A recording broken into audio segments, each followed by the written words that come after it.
What's up, guys? Chris here, solutions architect and network engineer at IP Fabric, and on today's episode of Tech Fabric, what I want to discuss is network automation, the current state of network automation, how teams are changing to help support the initiatives driven by automation, and how IP Fabric can really help you get started today with unlocking the complexity that is getting started with network automation. So let's go ahead and jump into it. I wanted to start off today with a quick overview of what network automation is and where we see our customers and what they are trying to accomplish with network automation, right? So taking a step further real quick here, what we see is we see our customers have their network and networks, right? And this comes with plenty of different vendors. We see them trying to collect the data from all their different networks and store it, and what I'm going to call it in how my network is currently configured, right? So they want to take all the data from their network, store it in databases, and this would be representative of how my network currently is configured, right?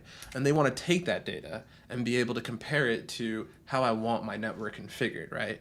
And how I want my network configured, these things might consist of a couple different things, right? Maybe some databases, some source of truths, maybe some automations that take care of provisioning for you. And really what we want to be able to do is pull all the data points from everywhere, right, and compare and contrast them, and maybe even pull some trending reports about the health of my network, right? So this is kind of what I think of network automation is when I think of network automation, right?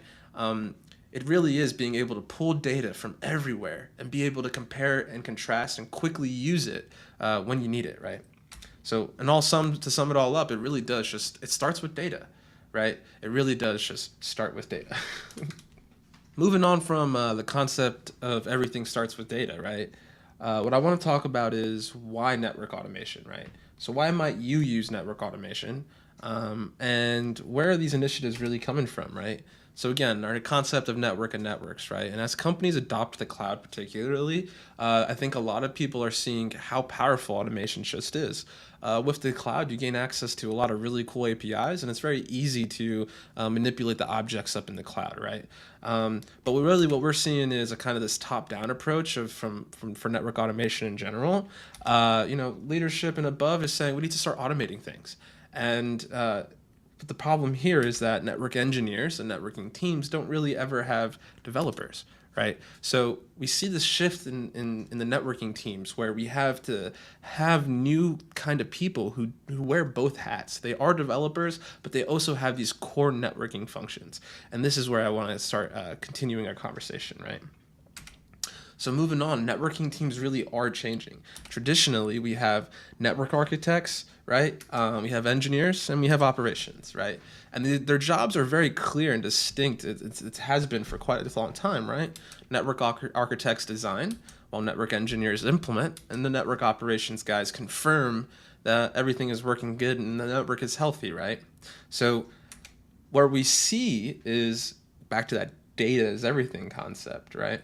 We see this new person coming out onto the networking teams, and these are developers, right?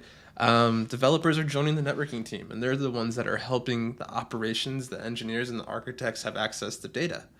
But what comes with access to the data, right? We can always use the good old term, give a mouse a cookie, he's going to ask for a glass of milk. So everybody comes and starts asking for the networking team, what data are you guys using and can I have access to it? And next thing you know, there's a big customer base just for access to network data. Finding yourself with a bunch of customers who need access to the network data might kind of seem overwhelming, but let's jump into the skills required by somebody who might be providing this data, right? Or be the back-end processes for providing this data. So on the implementation side of the house, these guys probably need to know how to do changes to the network, right? They need to thoroughly understand DNS changes, modifying configuration, updating firewalls, right? How do you guys provision new network devices? What happens when somebody requests access to your data center network? Things like that, right? But then they also need to be able to pull data from the network, organize it, and store it efficiently for some of the tools you see, right? Monitoring your IPAM solution, ServiceNow, maybe your different sources of truth, right? How does a network engineer gather this data? Well, again, I mentioned it a little bit, right, already. CLI commands and API calls. It's a mixture of both. And these are the skills required by this new network engineer or developer role to gather this data and be able to either implement or confirm everything's operating the way it should. But what are some of the issues with this process, right? Well, first off, it's time consuming. It takes a long time to really do the research needed to understand, am I running the right show command, or is there a better show command to run? On top of that, you need to understand different languages, things like regex, right? Stuff like that, to parse the output of that show command and store it somewhere in a data. So we're in a database, excuse me. So now we're talking about a couple different skills needed just to parse the output of one show command from one device. Now, there's other ways to get data, right? There's systems like SNMP and stuff like that. But sometimes the process still exists, right? We want to get as much information as we can from a network device. SNMP might work for whatever situation you find yourself in, but is it the most efficient way? I'd argue it isn't, right? SNMP is a completely different process running on your system, but that's a whole nother discussion, right? So yes, it's time consuming. It's difficult to implement. It honestly is, right? These tasks take time to understand how to run efficiently. We're getting there in terms of open source tools available to network engineers to quickly get started, but it's still just difficult to grasp. How do you really capture just the plethora of data points available to you out of your network infrastructure quickly, and then how do you use them in the most efficient way, right? And then that leads me to the next point. There's no standards around this data, right? We have data standards. There's things like JSON and XML, but unfortunately, network devices just spit out information on the CLI. And this is really where that network engineer's role is truly for. It's to help drive standards in your environment around how you collect this information, right? Which, doesn't that sound complex, right? And that's unfortunately the next point I'm trying to make here. Yes, everything, to gather all this data, it's very complex, and it takes years of knowledge in the networking field, and also being willing to take on the task of writing code to do this, which is a task on its own, right? And that's where really IP Fabric really does come into the mix. IP Fabric standardizes the way that you gather data from your infrastructure, and it stores it in what we call a snapshot. So back to our network of networks, right? We have a bunch of API calls and CLI commands that could run. IP Fabric already knows them all. And this makes this process so much faster and so much more efficient for when you have that network engineer, network developer who wants to get access to data, right? That's really where IP Fabric stands out, access to the data. Let's talk about how IP Fabric provides access to that data a little bit, right? IP Fabric collects the data, again, APIs, show commands, right? We talked about that. It collects the data and it stores it in what's called a snapshot, right?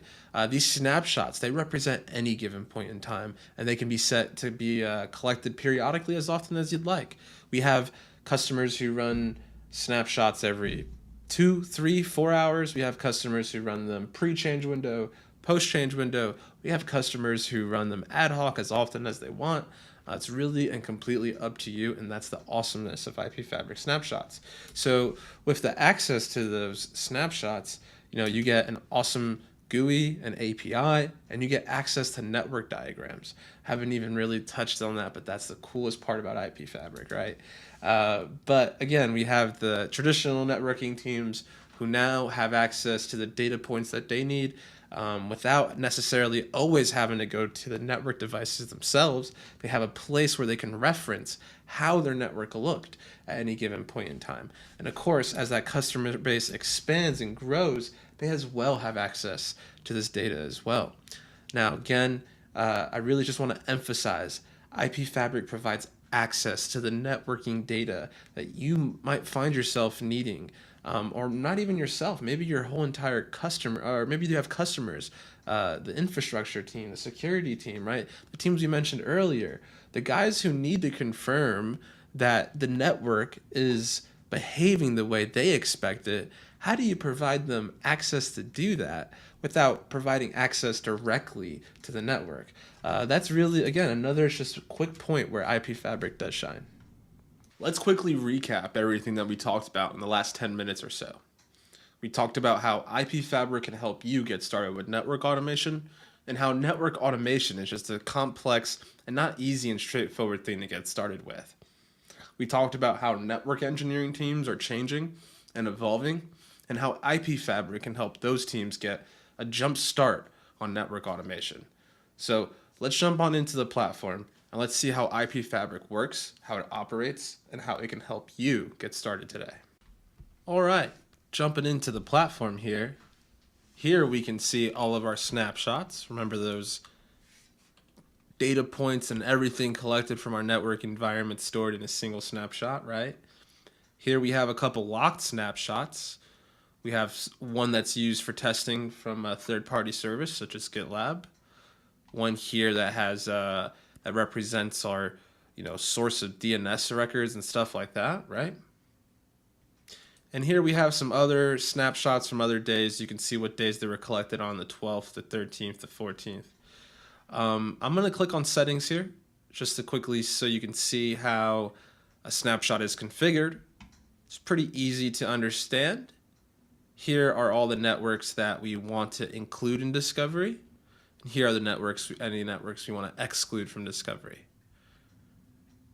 If I go over to device credentials, you can see we have some SSH credentials used to access to network devices, what subnets they'll be used in, any vendor APIs configured to get data from different vendors that might use API calls or a mixture of both API calls and SSH commands. I'm going to click on New Snapshot and press Start Discovery. Here we get a new job started, Network Discovery, right? So IP Fabric's telling you and letting you know that there is a new snapshot currently in process. We have, again, 5 loaded snapshots, one actively running, and Discovery is currently running. Here we can see the gateway of IP Fabric's discovered, right? And this is the first device that IP Fabric has logged into. This is a virtualized device. That's why it says Platform Linux. Go to service logs. You can kind of see what's going on here. IP Fabric's trying to log into devices. It's finding new IP addresses to try to log into. We'll stay on this currently in progress tab, and here we go. Some tasks are starting to pop up. Now these tasks, you can kind of see, you might recognize some terms that you see popping up on the right side. Here are all the list of commands, associated commands. So for BGP, there might be 5 or 6 commands that need to run. For LDP, there's going to be specific commands for that, right? ISIS specific commands for that, right? At the top here, we kind of get a graph of all the data that IP Fabric is processing, intaking. You kind of get a health and see that we've already discovered 31 devices. There's 470 addresses to still process, right? 5 full networks to go through. But what's really cool is while this is still going on, we still have access to data, right? We still have access to the snapshots that are loaded. And I can easily mess around with them. So let's jump on into the dashboard. Looking at the dashboard, we kind of get this quick overview of the health and estate of our network. Here we get all the devices and the different OSs that we have, right? Here we get all of our network interfaces and stuff like that. All of our hosts. If I keep scrolling down, we get what's called intent checks. I can hover over any of these numbers that you see here, and we can see exactly what that intent check represents. Keep in mind that snapshot that we started, it's still running, right? Let me actually move myself over here for a second. There we go. So we can still see this snapshot's still running, and it's gonna run until it finishes. Let's actually jump right back into it. Right here, we can see we left off. There's still a bunch of addresses and networks, even more than before. We're at 320 devices discovered. So it's pretty cool, pretty awesome. Let's go back to the dashboard here. Oh, and this we haven't. Let's switch snapshots to a snapshot that has data points, the one that we were just looking at. Just trying to get you a feel for how snapshots work. So I hope that helped you understand a little bit. I'm going to send myself back to the other side of the screen here. There we go. I'm going to scroll down and try to get to an intent check that might be extremely relatable to you, right? So NTP reachable sources, the one that I just highlighted right here. So on this particular snapshot, we have 11 devices that have an equal number of sources configured and an equal number of sources reachable. So let's click on this 11. Let's go look at the data that IP Fabric has collected, and let's see, right, how IP Fabric stays vendor agnostic. Doesn't matter if it's a Cisco device, an Arista. It doesn't matter if you're not a network engineer and you don't understand how IP Fabric collected this. What does matter is that you now have access to this data, right? So looking at this table, I think it's pretty easy to interpret. On the left side, we have host names of our network devices, which I can click on and see real quickly what type of device this is. This is a Juniper device. If I click on this device here, we see it's a Cisco Nexus switch. And on the left, on this column right here, we see how many sources are configured. And on the right side, we see how many sources are reachable, right? So in this particular host, we have two NTP sources, 10.0.10.10 and 10.0.10.15, and they are both reachable. At the top, we have the same intent checks that we saw on the dashboard available, and we can quickly filter our way to the 276 that are violating this intent check. So again, just giving you a quick feel for how ease of access you have to this data. Now, let's take a look at how when I flip through the snapshots, the data points change. So if I go up here and go to a different snapshot, right, you can see how the data points change, but the filter still stays the same. This is representative of showing you how IP Fabric snapshots show you a trend or allow you to have access to how your network was configured yesterday, 2 days ago, 30 days ago, as far back as you possibly can go since you've been collecting data with IP Fabric, right? So with this example, we have a snapshot collected all the way back from May. We can see if we flip to this snapshot, things look pretty different. I would say we probably just had a whole bunch of more devices discovered. And let's try to actually confirm that real quick. Let's go to Discovery Snapshot. So here we see 294 devices. If I flip to this snapshot, we have 334 devices.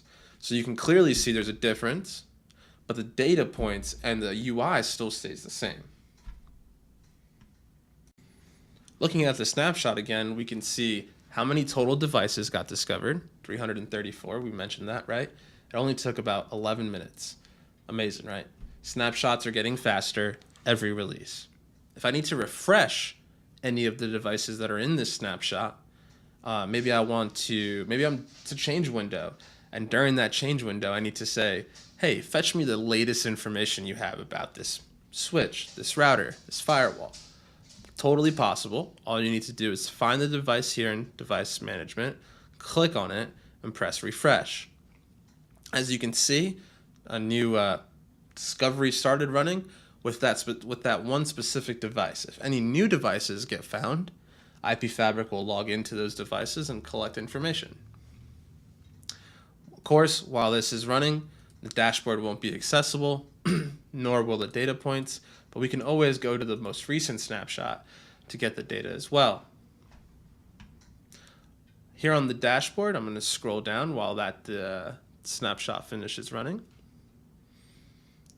In the middle here, you kind of get this stability review. And you kind of get this health assessment of the routes in your network, which I find really cool. A lot of our customers find it very helpful to see the trend of flapping routes in their network. Across, it doesn't really matter what technology that they're using. IP Fabric's able to consume all the data points from the different technologies and standardize it into a single view for you. On the left side, you can kind of get a feel for interfaces and the health of all the network interfaces, duplex mismatches, layer 2 interfaces that are in an up-down mode, right? So that could pose a security risk. Maybe not, depends on your environment. MTU mismatches. If you're a network engineer, you're probably getting excited hearing me talk.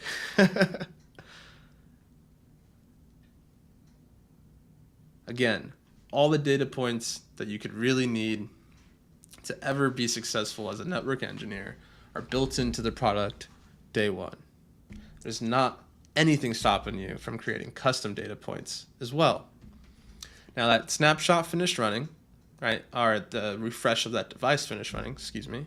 So we should be able to jump to the snapshot that, here we go, the snapshot that ran, now that we have access to that data, right? And what I want to do is jump on into, we talked about the intent checks, showed you a technology table, but let's jump on into asset management a little bit and just quickly jump to the inventory. So devices, every single network device that you could see in your network is accessible here in one table. And broken down at the top, you have different tabs that help you get a quick health view, health in a different view of your network, broken down by vendor or maybe broken down by families and platforms, right?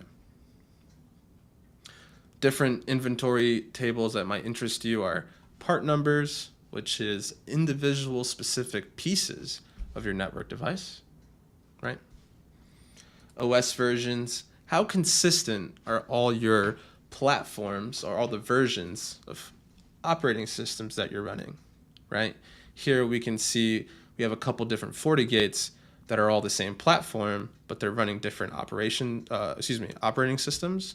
So that might be a little bit, it doesn't open us up to any type of risk necessarily, but it is a little bit concerning that we have so many different versions. It kind of gives us what cybersecurity guys might say, it opens our attack surface range, where now we have to worry about vulnerabilities on 3 different OS versions instead of just one. So we also have that inventory available for interfaces, of course. And again, you always have that summary of of intent checks at the top. Duplex mismatches, one of the household favorites. Any hosts in your environment, right?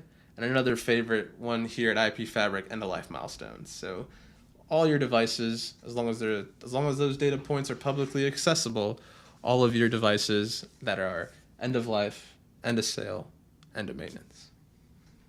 I hope you like what you've seen so far inside of IP Fabric.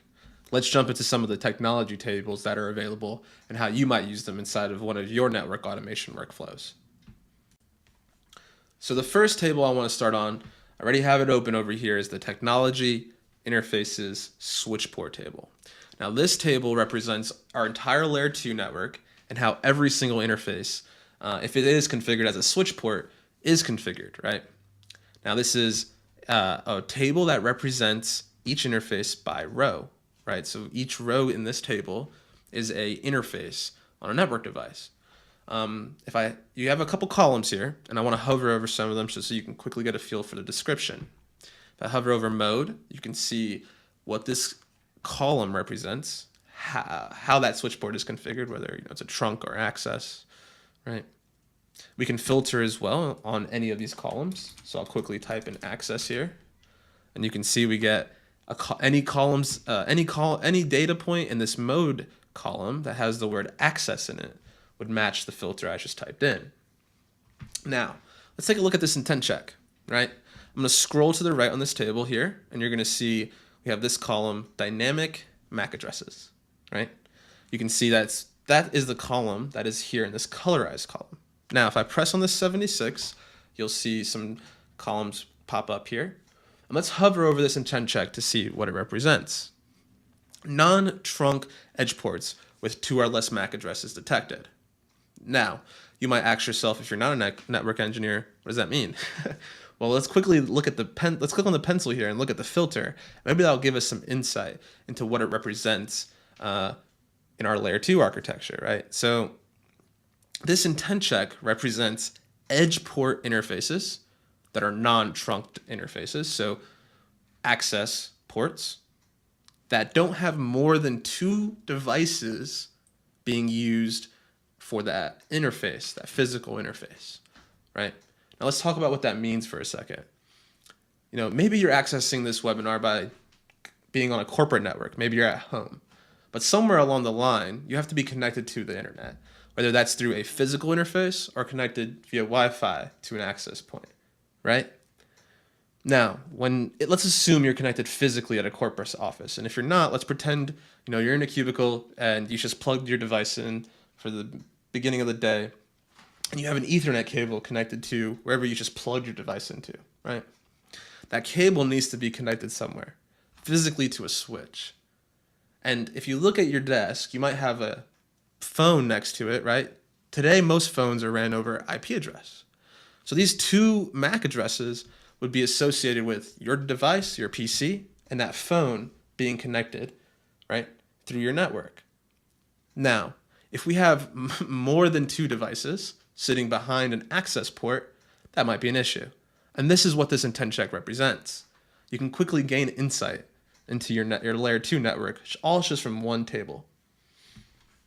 The next table we'll quickly look at after I close the interfaces tab over here is our addressing managed IP table. Now, if you're a network engineer, I quickly jumped over an ARP table and a MAC table because I think it's kind of easy to understand what those are if you're familiar with networking. We have access to your global MAC, global ARP table, quickly find devices that way over here. What I want to talk about is the managed IP table, the table you're looking at right now. This table represents every single interface that has an IP address configured on it in your network, right? We can quickly see how it's configured, and of course, we remain vendor agnostic. Cisco iOS, let's scroll down here. We have FortiGate VM firewall here. And again, I think here's a Palo Alto PIN OS device. Of course, we're able to capture all this information and stay vendor agnostic. Whether we captured it over API or SSH, you're now able to have access to it in a very easy to query table view. What's really cool about this table is we provide you with another view of this data where any of these interfaces we see have the same IP address configured. So we've quickly gathered all this information, right? We've seen every single interface that has an IP address configured. And if there is an interface with the same IP, we're going to let you know here and alert you very easily here. So again, back to that accessibility of data and quickly getting a health check of your network. The second to last table I want to show you guys is our routing routes table. This is a pretty cool table. They're all pretty cool in my opinion. But if we look at the protocol column and we hover over it, we can see the description, right? Similar to the other tables. But this one says source protocol code of a route. Now, what this is if you've ever seen the output of show IP route, or maybe you've configured a direct connect in AWS and you've sent some BGP routes to an on-premises router, but maybe you're looking for those routes specifically. Maybe you're looking for just BGP routes in your network. That's what this column here is for. So I can just type in B here, and you can quickly see we have filtered the table to all of our BGP routes. Same exists for static routes and as well for OSPF routes. So very quick and easy to access data to filter and see how different technologies are configured in your network. And I'll quickly jump to some of the different tables. Here you have OSPF, so how OSPF is configured in my network, every single OSPF route and the intent checks that come with it, consistency of cost, session age, have they been up for less than 24 hours? You quickly get a feel for how really the health of the different technologies you're using. That's the best thing about IP Fabric in my opinion. Same goes for BGP, as you can see here. But I've showed you some of the routing tables. Of course, there's plenty to talk about here. I don't want to get too technical with any of the tables. What I want to do is give you one example of how you might look at the management side of it. So more focused on configuration. But let's look at SNMP and quickly get a feel for how SNMP is configured across my network. Now, SNMP is still a good tool to use for quick reactiveness of understanding, did something happen in my network, right? Did an interface go down? Did a device not respond to a pull? You can quickly get a feel for, right, that near real-time responsiveness of, did something happen in my network, right? So we always want to confirm how SNMP is configured. It's always good to make sure. Could you confidently say right now you know how SNMP is configured across every single network device in your environment? If you can, that's awesome. It's great to hear. I hope you have a great system, and I'd love to chat with you about it. But if you can't, that's why IP Fabric really does exist. IP Fabric helps you quickly get a feel for, again, devices where there is maybe an SNMP user that are configured, but there's not a community configured, or vice versa, right? There is no SNMP user and there is no community configured. So you can quickly see we have 98 devices that don't have SNMP configured, so there's pretty much zero monitoring besides what IP Fabric has captured about this device. And maybe that's enough for you, but SNMP is a great tool in my opinion. Now, IP Fabric can take this a step further. Not only can we tell you, do you have SNMP configured correctly, right? Do you have a community configured? But what we can do is always show you, do you have specific communities configured correctly, right? And that's what these intent checks represent: SNMP communities without an ACL and SNMP communities with an ACL. And then names, right? If you're using the default public name or if you're using a specific one configured, right, that you have configured, excuse me. Now let's take it one step even further, right? Trap hosts. Has my network device sent a trap to a specific host? If it has, great. If it hasn't, let me know. Now, this is what we call a user-defined intent check. And what I've done here is created an intent check where I only want to know if the destination host is equal to this specific IP. If it's not, set the column to red. Now what I've done here is quickly given myself access to see how my SNMP migration might be going, right? Every single time a snapshot runs, I want to be updated. Then more devices send more traps to a specific host that I wanted to configure. So IP Fabric takes SNMP configuration and provides it to you broken down in 3 different ways. Couple different ways, even a 4th one, actually, users. But let's talk about the summary, right? The 3 that I just mentioned, right? So back to summary, you can see, do I have just a quick summary of SNMP and its configuration? Do I have devices that don't have SNMP configured at all? Yes or no, right? Communities, are my communities configured the way I need them to be configured? Yes or no? And then again, take that concept one step further. Am I sending SNMP traps to the proper destinations? So we're doing a couple different checks and we're making sure everything about just this one configuration point is available and it's also configured correctly. Now, if you're a security personnel, maybe you're a security architect, or you're just responsible for helping the security team maintain accurate monitoring of the network, this is extremely valuable to you. And being able to have access to this data without necessarily having to know, right, all the different show commands you would need to run to fetch this information, nothing's more powerful than that. All right, so moving away from the tables, let's jump into the diagram section of IP Fabric. Now, this is a customer favorite. Everybody loves our diagrams here at IP Fabric. What I'm going to do is show the entire network that's in this snapshot up here, right? Now, these diagrams are dynamically generated. And the reason why I like talking about the diagrams towards the end is because IP Fabric is taking all the data points that we talked about inside of, the previous part, the routes, our switch port table, CDP neighbor table, all of our different data points that we have accessible to you. We're just taking them and mapping them here on the diagram. And as you see, as I hover my cursor over a specific site, it kind of comes straight to the front and it shows you how that network is interconnected to your other networks, right? The purple lines represent layer 3. And if I double click on any of these lines here, it kind of expands all the technologies that are running in this environment. Now, this is pretty cool, might be a little bit overwhelming. That's why we have the visualization setup area.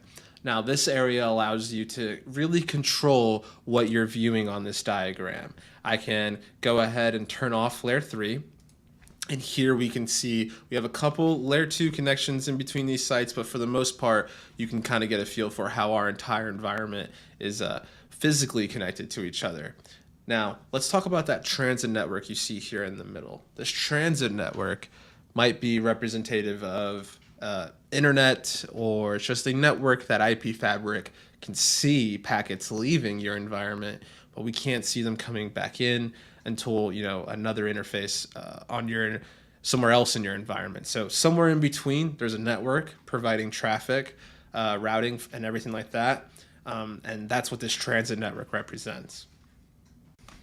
We can quickly customize everything pretty easily here on the left side. You can even see that we can show you individual instances of STP running in your network. Pretty cool.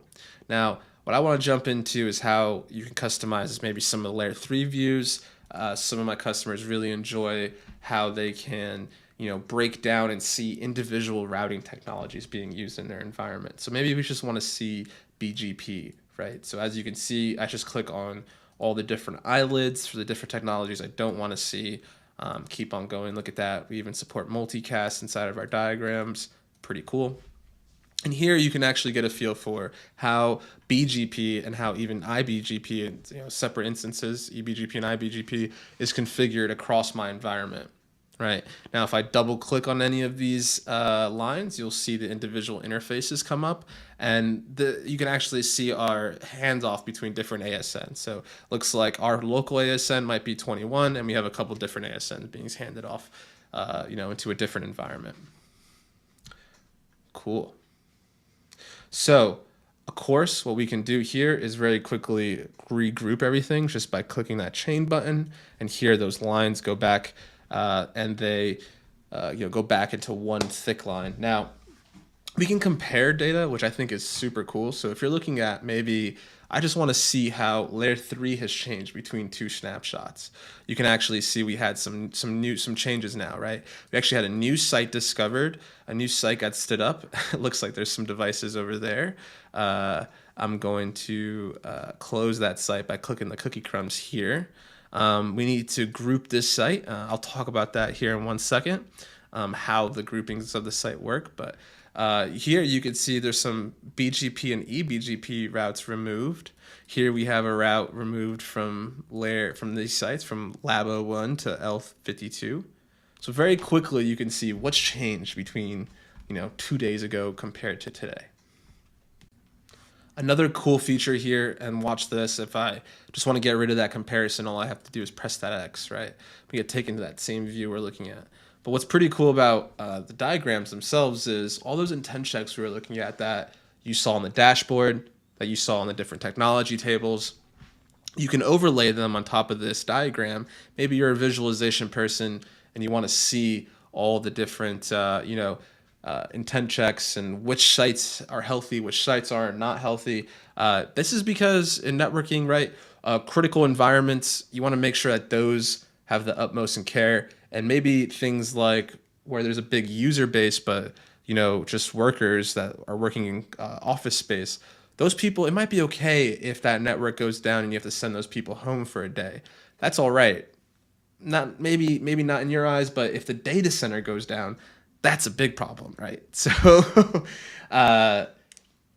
different priorities based off different sites is an interesting topic, but this allows you to give that visibility into picking and choosing, hey, I might have some things wrong over there in this network or this area of my network, but this is the area I really care about, I need to focus on. So how is the health of that environment? You can quickly see for duplex mismatches, right? We have some different environments, right? Maybe this production office or this production environment, this switch right here, this is the critical one that we need to take a look at. And if I right click on it, you get taken to that tab of this device that we talked about before. And here you can see there's some of those intent checks violating. Today, we talked about how IP Fabric can help you get started with network automation. Network automation is an ever-changing and complex topic, but we talked about how the networking teams are evolving, how we're finding developers joining networking teams and where they might fit, how IP Fabric helps speed up that process of data gathering from the network infrastructure. We talked about how that process of data gathering from the network infrastructure might be complex. It might take a long time, and it might take a person who just has the willingness to dive into the complexity that really is parsing the information out of the network infrastructure. But with IP Fabric, you gain access to that data quick, easy, and on day one of deployment. So I hope this helps you understand how the complex topic of network automation really isn't that complex. Access to the data is the complex part, and how you use it is up to you. So come contact our team, contact the solution architect team over at IP Fabric, and let's help you get started with network automation.